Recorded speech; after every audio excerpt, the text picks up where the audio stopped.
You're listening to the CVS show on Phonic FM 106.8, bringing news from the voluntary and community sector in Exeter. Exeter CVS runs the local volunteer centre, offers affordable learning in IT, management and personal development, and gives membership support to charities and community groups across the city. Visit www.exetercvs.org.uk or call 01392 20 20 55 to find out more.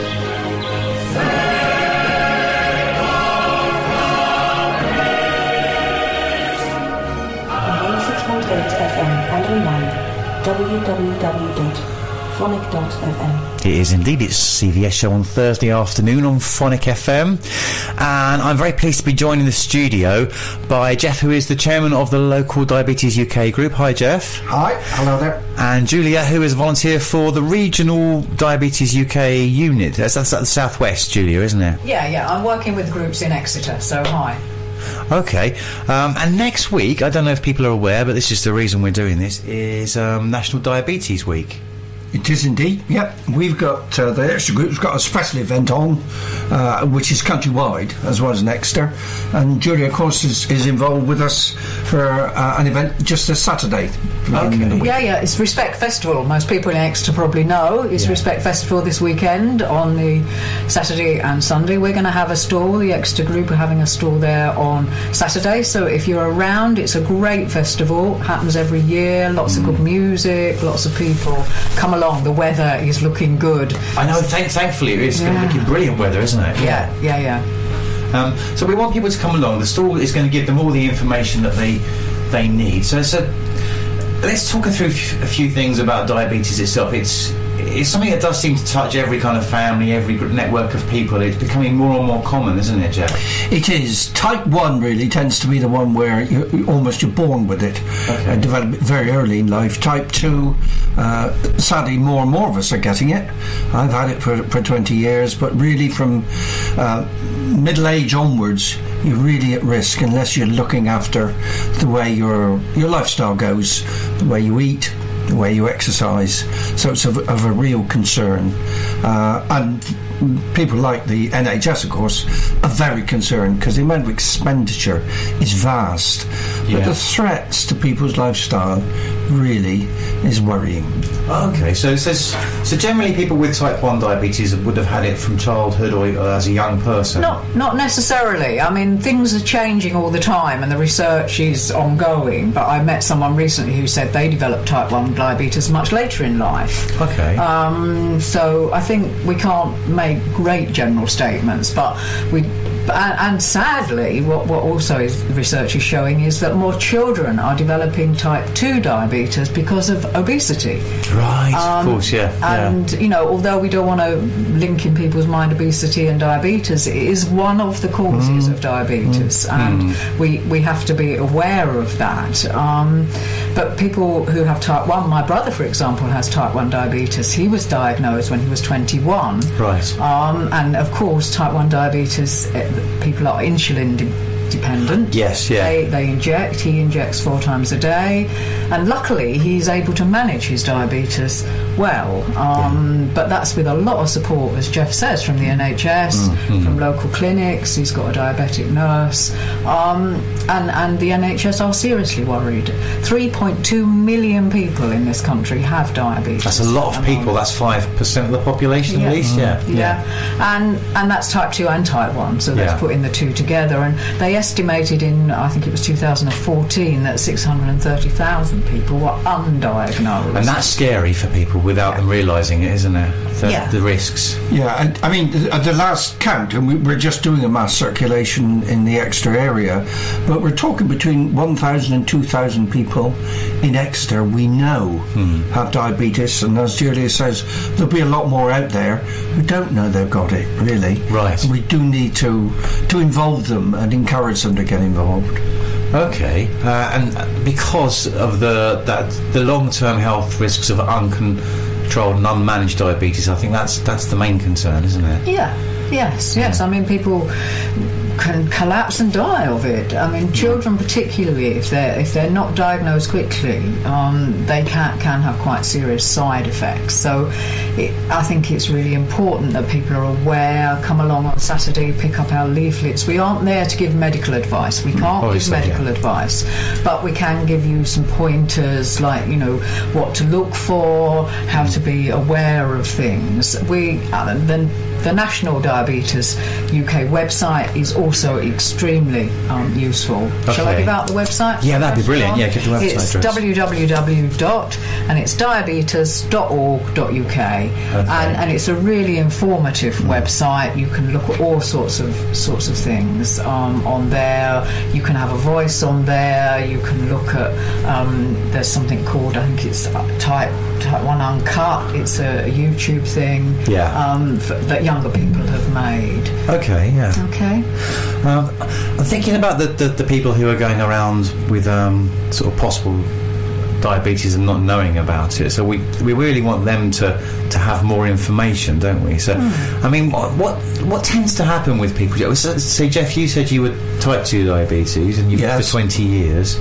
So was it something that you just thought, things aren't quite right with me at the moment, I'll go and get myself checked out? Or well, in my case, it was a bit lucky, because some research was being done at the hospital, and they did say, if you have anybody in the family who has it, you know, we'd like to test you out. And mine went from there, because I came out as negative, positive, whichever way you want to look at it. But generally, you would feel unwell, you'd probably be putting on weight, you wouldn't be necessarily sleeping very well, you'd be up in the night considerable numbers of times, having to go to the toilet, you'd be thirsty, and those are really the conventional things which should fire off some ideas. Go to your doctor. Okay. But the local region, on behalf of Diabetes UK, do hold what we call road shows. Yeah. And they go around the country so that people then can go to those road shows, be seen by somebody who can, I know it's the in term, risk assess. Yeah. You know, really have a look if they're at any sort of risk. Do a quick test and say, you know, you really ought to go and see your nurse or your GP. Yeah. And I think September's the next time it gets to Exeter, the bus. I think it's in September. But don't wait if you're worried about other things. Don't wait till September. Go and see your doctor and get it sorted, because the sooner you get it sorted, the better, really. The more chance you have of sorting out your lifestyle things. I mean, it may not mean injections for you if you're type 2, but it is a serious disease. People tend to think, I haven't got type 1. This is not very serious. I think you mentioned someone the other day who said, it's only type 2. Yeah, that's right. That's right. So people in their heads are thinking type 1 involves injections and regular hospital visits, whereas type 2 is just a case of don't eat so many Mars bars and that kind of thing. Yeah, and it didn't. I mean, I have type 2, but I am injecting because it is progressive. Right. But if it's controlled, and touch wood, in the conventional sense, I am very well controlled. I'm regularly seen by a diabetes doctor in my surgery, who's excellent, and do all sorts of tests and examine you. And as long as it's under control, and if it's not under control, you get advice as to how to bring it under control or to help. Okay. So, although I'm talking about threats to health, indeed there are, but let's not overplay that. No. Because if you're caught early enough, or be sensible about it, you know, there's many years ahead. Yeah, exactly. And the service is really good. I mean, it is. The service is there, it's there to be used, they keep an eye on you. The research that's going on at Exeter University is interesting and good. That's interesting. We have, there's somebody there who's researching how the brain reacts to people going into comas. You were talking earlier, John, about that, about hypos, they're called, and how the brain sort of starts to learn that this person has hypos. How can we switch that learning off so that this person becomes aware that one's going to happen, and can do something about it?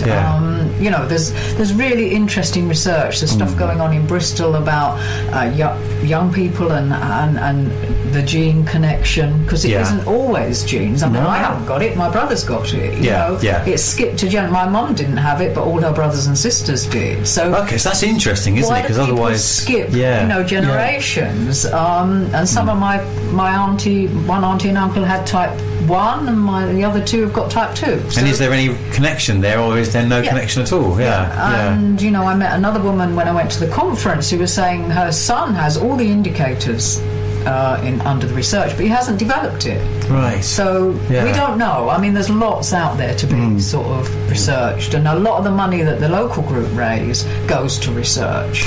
That's good. Because I mean, over the last 10 years, we probably fundraised to a tune of about £10,000. We've given all that away through Diabetes UK to research on all sorts of aspects of diabetes, because we never spend it on ourselves. You know, there's a tiny amount we spend on things like postage and telephones, hardly anything at all. And really, we're there to help people who need help. Because it's scary for people as well. It can be. Yes, I mean, I met people, you know, we were mentioning just now about amputations, because the South West has an awful record for amputations. It really is. We don't know why. Why particularly down here? No, we don't know, and I don't think the people doing the research know particularly. But of course, if you can control it, then, you know, and it's usually feet, because the foot is at the end of the blood circulation system. So it's very prone, you know, and you lose feeling in your feet, and then of course, if ulcers develop, you don't even know they're there. You know, and that's when the trouble starts. But caught early enough, you can be, you know, you're watched carefully by a doctor and helped. And also probably then watched for other things. So your health is kind of being quite well monitored and ideally maintained as well. Well, I mean, when they test my glucose, they're also testing our old friend cholesterol, for instance, at the same time. You know, so all that is part of it. You know, to make sure your general lifestyle is good. Okay, well, we'll have a bit of music, and then can we talk a bit about lifestyle and what people might be able to do? Certainly. Yeah.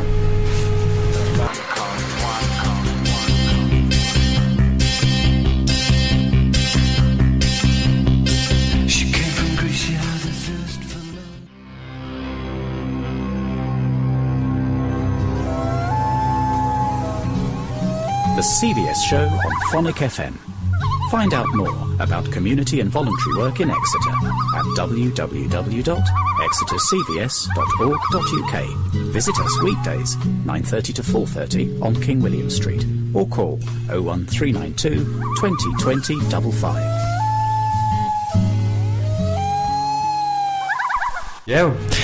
Back in the room again, joined by Julia and Geoff from Diabetes UK. Geoff, you're the chairman of the local group. Is that Exeter, the local group? Yes, it is, although in fact we cover a very wide area, go way to the east and north and the west. There's another group based in Torbay, but then the next group on is in North Devon. And after that you're out of the county, you know, into Dorset and Somerset.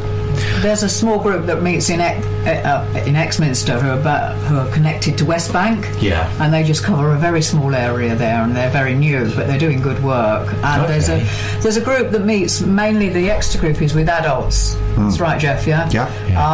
There is a group called Snack Pack, which is a children's diabetes group in Exeter, who do good work as well. And I'll give you their website, because that it might be useful for anyone who's thinking they want to have a look at that.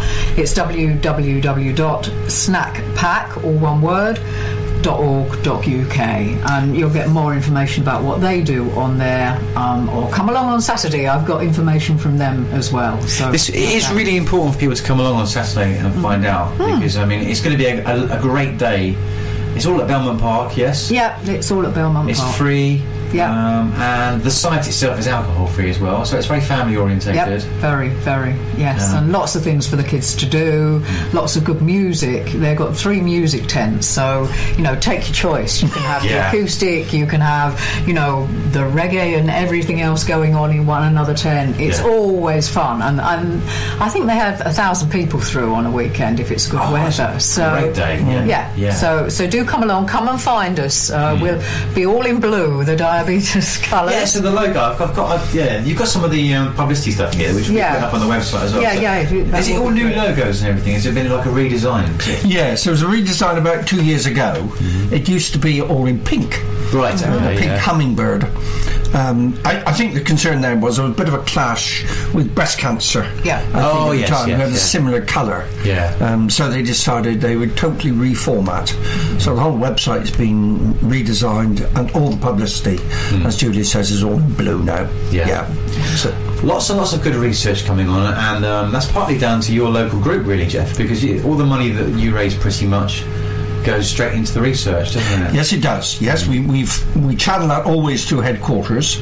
We can recommend where it goes, because there's a whole list of research projects in the Southwest, for instance, including Exeter University, obviously. Being local, and our president being a professor at the University Medical School, then we're able to recommend where our money goes. That's good. And Diabetes UK have always honoured that. So the money has gone locally. Yes. So it's a good national charity. It's very important. Locally, we want people to get involved with your group, really, don't we? Yeah, we're dare I say this, all of an age. Okay. As Julie says, there's a children's group. Yeah. Our group is of more mature years. Okay. To talk fairly and openly, but really there's a huge gap in between. People between about 20 and 60 or 20 and 50. They're as much at risk as all the rest of us. And we want them to be involved if they're prepared to be involved. And we're happy to support them in some way, and they can volunteer. There's no hidden agenda. We haven't got jobs lined up for people, so as soon as you step forward, we've got you in a sense. But we can do with fresh voices, fresh ideas on the committee, and to help with the sort of day that Julie was mentioning, and our collection a week after that at Tesco's, because there's a running project with Tesco's and indeed the British Heart Foundation. So the 13th and 14th June is 2 days of collection at the Tesco Superstore in Exeter, where that money will be shared between ourselves and British Heart Foundation. But we're fortunate if enough people to virtually cover the day. We can always do with more support and interest. Yeah, definitely. Shall I talk a bit more about volunteers and what we're looking for? I mean, the local group has been going for about 30 years now, Geoff. Is that right? That's right. Right, and they're a really hard-working group. And Geoff keeps talking about their age, but you wouldn't believe it from the amount of work that they do. And they've kept that going really well. And they organise, at the moment, about 6 meetings a year. And they get speakers along to those meetings, and anybody is welcome. Geoff, do you want to say about the next meeting while I'm talking about this? Indeed. I mean, we try to concentrate on the things that are really of interest to people, like diet and eyes and feet. But the meeting in July with Professor Hattersley, who is internationally famous for all his work on diabetes research, on the 14th of July we have a meeting with him. He's coming to talk to the group. Because we hope for a good audience, we're having it in the lecture theatre in what's called the new RILD building, RALD, on the RD&E site, up near the Diabetes Centre. And it would just be an evening listening to him, and he will bring us right up to date, sort of work he's doing and all his colleagues are doing. And of course, Exeter's one of many universities that's doing all this sorts of research. But that evening promises to be extremely interesting. It will be, because he's going to know all the latest on what's being done. And that'll be on your website, John. Yes, it will be. We'll put it on CVS website. On our website, and I'll give you our website address because I haven't done that yet. I've failed to do that so far, which is www.exeterdiabetes, all one word, .org.uk. And it's been redesigned, revamped as well. We've been working on it, and that's another thing we need volunteers for. Is the group is really aware that we should be moving into social media, Twitter, all sorts. Don't mention it to the group; they throw their hands up in horror. What's Twitter, John? So it's a good way of getting messages out there. It really is. So we're really looking for people who would love to take up that challenge with us to get us onto Twitter, get the social media going. Maybe maybe set up a virtual group. Not everyone wants to come to meetings or can come to meetings. You know, they've got a family, they're at work. Yeah. There's all sorts of things going, but you know, you could have a virtual group. Why not? Why not? I mean, I know help. lots of people do now. I was talking to somebody who's involved with Sustainable Creditum. And they do most of their stuff through blog and Facebook because people don't have the time to keep meeting together. No. So they contact that way. So the other thing that the group's done, two of our ladies, extremely hardworking ladies, have a coffee morning once a month in the Cathedral Cafe. Yes. People just turn up, just to have a cup of coffee. There's nothing you've got to do when you get there except to have a chat. And Julia suggested to us that was an idea which we worth expanding. Yes. So in the middle of June, everybody who contributes anyway to the Diabetes Balance magazine, which is a national magazine, will get a letter signed by me which says, look, why not establish your own informal group? Yeah. You don't have to have a speaker. You know, you can just go to a local cafe, talk to them beforehand if you like, and then once every other month, whenever you want. In other words, informality. Yes. You don't have to turn up to a meeting at 7:30 at a particular place. You know, because as Julia says, people are involved in so many things with families and work and everything else. There are very many demands on their time. So is there a different way we can help? I think that's a brilliant idea, Julia, because people's attention is so much in demand all over the place now. And the idea of being part of the group, I mean, we've talked before, haven't we, about people being trustees, but not necessarily the old-fashioned idea of a trustee that's someone who has to sign up, and it can be something quite informal where you just come along and help support when you can. That's right. I mean, there's no membership fee. We don't even ask if people have diabetes. Right. And sometimes they don't, sometimes they're worried about it, sometimes they bring a carer, whatever. But we don't check people off as they come in to see if they paid up or anything. What their blood sugar level is. I think the idea of having lots of small groups all over the place, it is a great one if we can make it work. It could be a geographical group, or it could be a work group. We had contact from someone at the university, for example, saying, is there a group? I've just been diagnosed, a younger student. Is there a group I can meet? Well, it'd be great to set up something up there, but we don't all want to do that. We're happy to support you to do that. Come along, get it going. Maybe look at how you get a bit of money to hire somewhere if that's what you want, or if you want to set up a Facebook group, how can we support you to do that? But I think the group at the Cathedral, it meets the first Tuesday. The first Tuesday of each month. Is it 10:30? 10:30 to 11:30. It's a small group. They just sit and have coffee. I've been a couple of times, and they just get a lot of support from one another. Even if you've had diabetes forever, it seems like forever, there's always something someone else says, oh, does that happen to you? Yes. Yeah, it happens to me as well. I'm not the only one in the world that happens to. And it's I think so reassuring for people then, isn't it? And I think the more we can do of that in whatever way people want it, then we, as the group that exists in Exeter, is really willing to give you a bit of support around that. So get onto the website, the contact details are there, probably take you through to Geoff, and Geoff will sort you out. And we can move on. Yes, as Julie says, although we can't give medical advice, we can say, when I had it, this is what happened to me, and this is how I coped with it. So try that, but first check it out with diabetes nurse or your GP, whatever.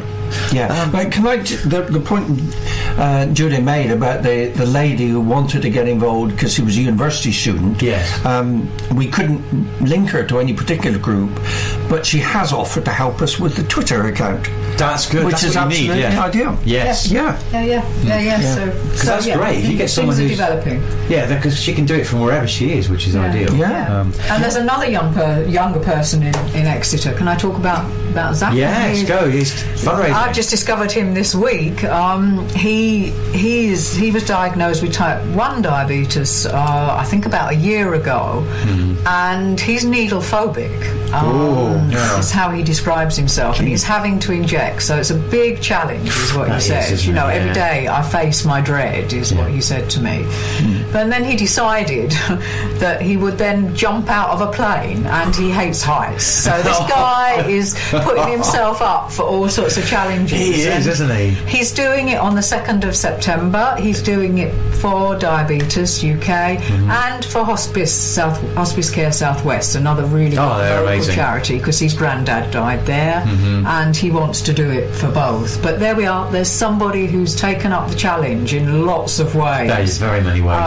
And hopefully Zach is going to come along on Saturday and meet us and be on the store. So again, come and put your pennies in the bucket for Zach's thing. Yeah, and definitely. On our website now, I've put his link so you can donate to his cause as well, and get the rest of his story, which is great. So we're always looking for people who've got great ideas like Zach, you know, to do a bit of fundraising for us, and a lot of it will go to research. Some of it will come to keeping the group going in Exeter, but most of it will go into research to make things much better for the future. Well, no, definitely. And that fundraising idea, I mean, I think that's a good time to capture somebody, as if they've just been diagnosed, or they've got a child or somebody that's been diagnosed, they quite often want to do something. So even a thing like a coffee morning or a pub quiz. Be anything simple, a walk, you know. A walk, If you walk regularly, why not get sponsored for us, or have a tea party? There's some great diabetic cookbooks that Diabetes UK put out. You know, you could cook something from that. I'm going to cook something for the stall from the cookbook, so come along and try it. Right, I will, and different ages as well. When you talk about the girl at the university, I was thinking it's a difficult time because of the lifestyle that you have there. I can remember when I was a university student, we had a friend who was diabetic, and it did prevent her from doing things that the rest of us did, because I'm thinking of the party lifestyle that you quite often have as a student, and she had to be so careful, or she would get herself into a little bit of medical difficulty now and again. If she'd had other people who were sort of saying, well, I'm a student, I like to party, but this is what I've found out you can do, this is the information I've got, and sharing information, that's the biggest thing, really. There's lots of misinformation around, of course, because the assumption is, I've got too much sugar in my blood, I mustn't have any sugar at all. In fact, your body needs some sugar, you know, and really there's nothing that's off the agenda. You just got to be moderate in what you have. I mean, I can have the old half pint of beer or a glass of wine. You know, I don't have 5 or 6 a night, or indeed 5 or 6 a week, but I have the odd glass and the odd piece of cake. You know, so don't run away with the idea, I can't have any of this, because you can, as long as you're careful. And moderation and managing things properly. Geoff mentioned earlier the Balance magazine, which you get if you're a member of Diabetes UK, and that's full of stuff. I was reading it on the train the other day, and there was a whole thing there about, what if I did get drunk last night? You know, what if I did go out and party? What do I do the next day?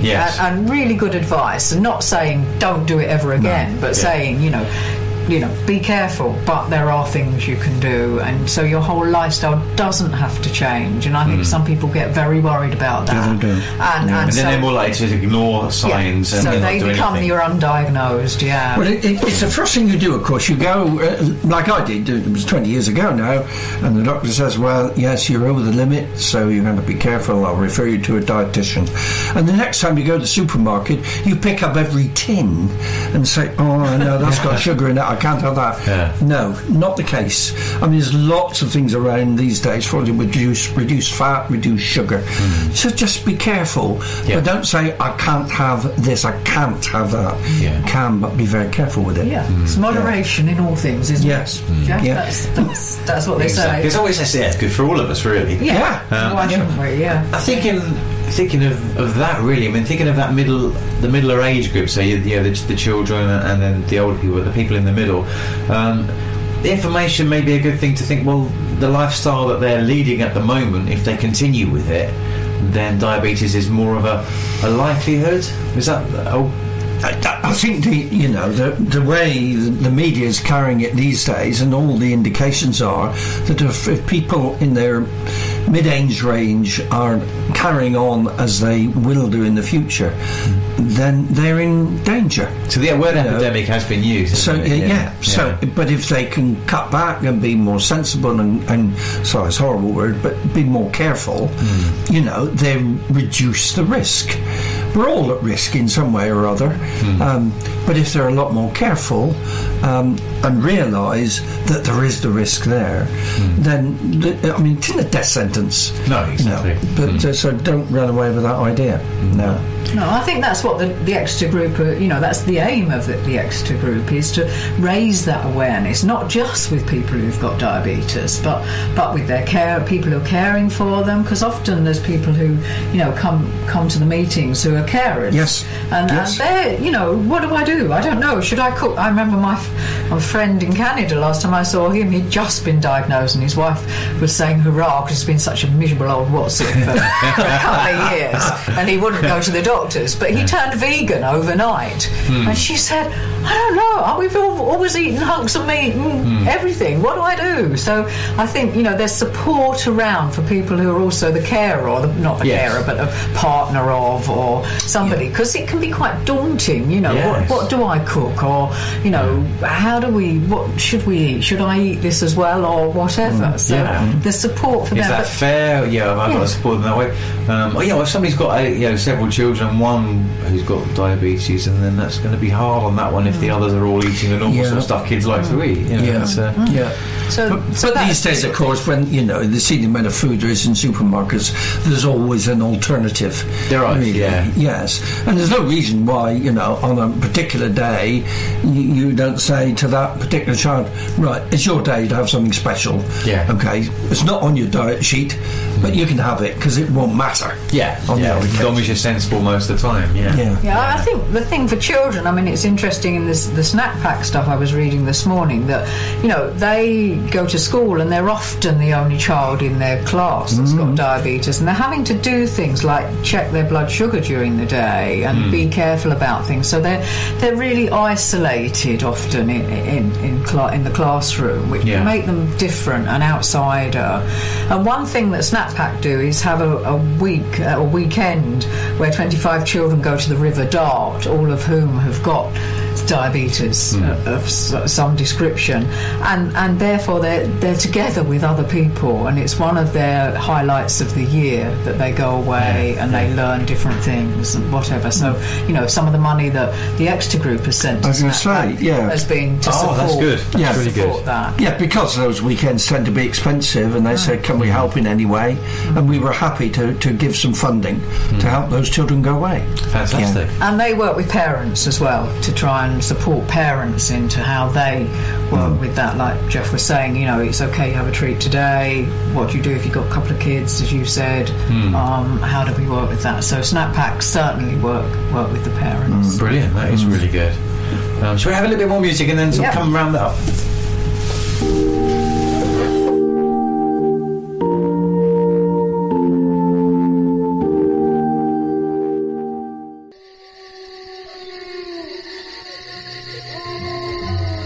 The CVS Show, exploring the nation's second favourite pastime. Go to www.exetercvs.org.uk to find out how you can make a difference in your community.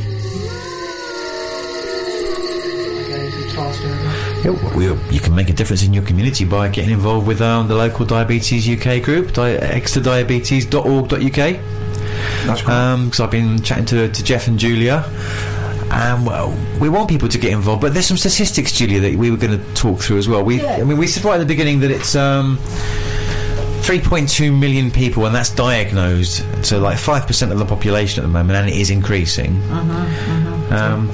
It is. I just was going to give you the statistics for the local area. Exeter sits within the North East and West Devon CCG area. And in 2013-2014, they were saying there was 46,000 who were estimated, with 12,000 undiagnosed. So 12,000 undiagnosed, that's a lot, isn't it? And that was their estimate. So it's a lot of people, and I guess that's gone up, unfortunately, since then. Going up all the time, sadly. All the time. So So yeah, I mean, you think you live in the country, you think you live somewhere really nice, which we do. Yeah. You know, it affects everyone everywhere, and some minority groups are more at risk than others. Okay, yeah. And I think, you know, when I lived in London, I was aware that some of the groups from Pakistan, from the Caribbean, do have a higher prevalence of diabetes, particularly type 2 diabetes. So, but, you know, we are aware there's some of those minority groups down here in Exeter, in Devon. We'd love to hear from them if they would like our support. You know, we can give whatever. We can go and talk to people. Do come and see us on Saturday, or have a look at our website, and get in contact, because there's nothing to stop us supporting anybody. No, exactly. Everybody in Exeter. Yes, with all those thousands there must be a few really who'll be willing to come and help us in some way. It may be a very small way, but if we can spread the load and spread the ideas, get new people involved in a small way, which might hopefully get in a larger way, that will be great. Because the door's always open. We want people to come and join us. We want to help them, support them, and them support us, of course. Exactly. And see what more we can do to help everybody out there who might be at risk or already has diabetes. Yeah, and also to allay a few fears as well, and get information out there about leading a healthier lifestyle, but not giving up everything. I think that's one of the things that's come through from today. It's it is important to realise that you don't have to go looking at every tin. No, I think I mustn't have that. Or weighing everything. I remember my uncle, when I was a child, had type 1 diabetes, and he wouldn't eat anything without weighing it. Right. Yeah. And the insulin that you take has improved immensely over the years. Totally the ways of taking it have improved. Some people have pumps. Is that right, Geoff? Yeah, that's right. Yes, and of course in the old days, frankly, when you were injecting, you know, it was a horrible needle. Oh gosh, sounds terrible. These days it's you know, very tiny, because I'm using one every day myself. So it's nothing to worry about. Okay, so all of these things have improved.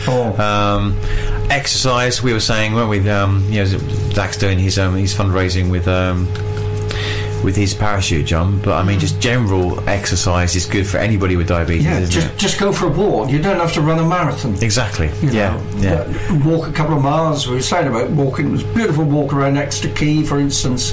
Yeah. You know, that's only 20-25 minutes. Ideal. Yeah. Because if there's any excess sugar there, you know, you're burning it up by using energy. You don't have to race around. No. Just a gentle walk. Yeah. All that exercise helps. Good stuff. Yeah. One of our committee members leads walks, doesn't she, around? I met her yesterday. Does. Yes. And it's not for people who've got diabetes, but, you know, why not join one of those walks? She'd just walk through Northern Hague Park, up through Belmont Park. She'd done a parks walk with her group, and they were all having a cup of tea in St Sid's when I went in yesterday. So, you know, there's all sorts of things going on. You don't have to do skydiving or whatever. You know, some of us would never do that. I bet Zach didn't think he's going to do it. He doesn't like heights, but he's doing a good job there. He just likes a challenge. He's a challenge. He's a brave bloke, isn't he? He is a brave bloke. Yeah. He told me he'd also just that day set the date for his wedding. So congratulations. Oh, Zach. congratulations to Zach. Yeah. So we want people to come along on Saturday and see you guys, come to the store, have a chat, and to get in touch. So if we give out the best thing is through email and the website, Geoff's phone number's on the website, so okay, that's good. Ring Geoff. Very happy to talk to him. In fact, you know, I had somebody new this morning who picked up our leaflet from somewhere and said, can I have the newsletter regularly, because we do that, and if you can email it won't cost you a bean. You know, and it keeps you in touch with everything. And you know, as we develop the website and Twitter and all these other groups, all that moving forward. That'd be great, keeping everyone in touch. And and the talk that's coming up soon, you said on the 14th of July. 14th of July in the evening. And that's going to be interesting. I mean, is there a contribution there, or is it free? Or? Oh, it's all free. That's great, isn't it? And then buy a raffle ticket. Oh yeah. Well, we expect that's just normal, isn't it? And then come, you know, if you support Tesco, come and support us on the 13th and 14th. We should be doing a collection basically all the hours the shop's open, the supermarket's open. And have a look at the national website. Their push for Diabetes Week is on education and self-management. So okay, that's good. People becoming aware, being educated about what diabetes is about, which is what we've been trying to do this afternoon, I think, and learning to manage your diabetes if you've got diabetes, like Geoff has described. You know, if you manage it, then it's part of your life. You've got it for life. It's not going to be cured. It's not going away. But you can live a full life. Don't be afraid. Don't be afraid of it. Yeah. Brilliant. Thank you so much for joining me this afternoon. That's been really, really interesting. And we'll make sure we get the message out there to people. Thank you. You've been listening to the CVS show on Phonic FM. The show was produced by John Stammers and Nick Kiss for Exeter CVS. For more information about any of the issues raised in this programme, visit www.exetercvs.org.uk, email cvs@exetercvs.org.uk, call 01392 2020 55, or visit us weekdays 9:30 to 4:30 on King William Street. Exeter CVS is a registered charity supporting the community and voluntary sector in Exeter.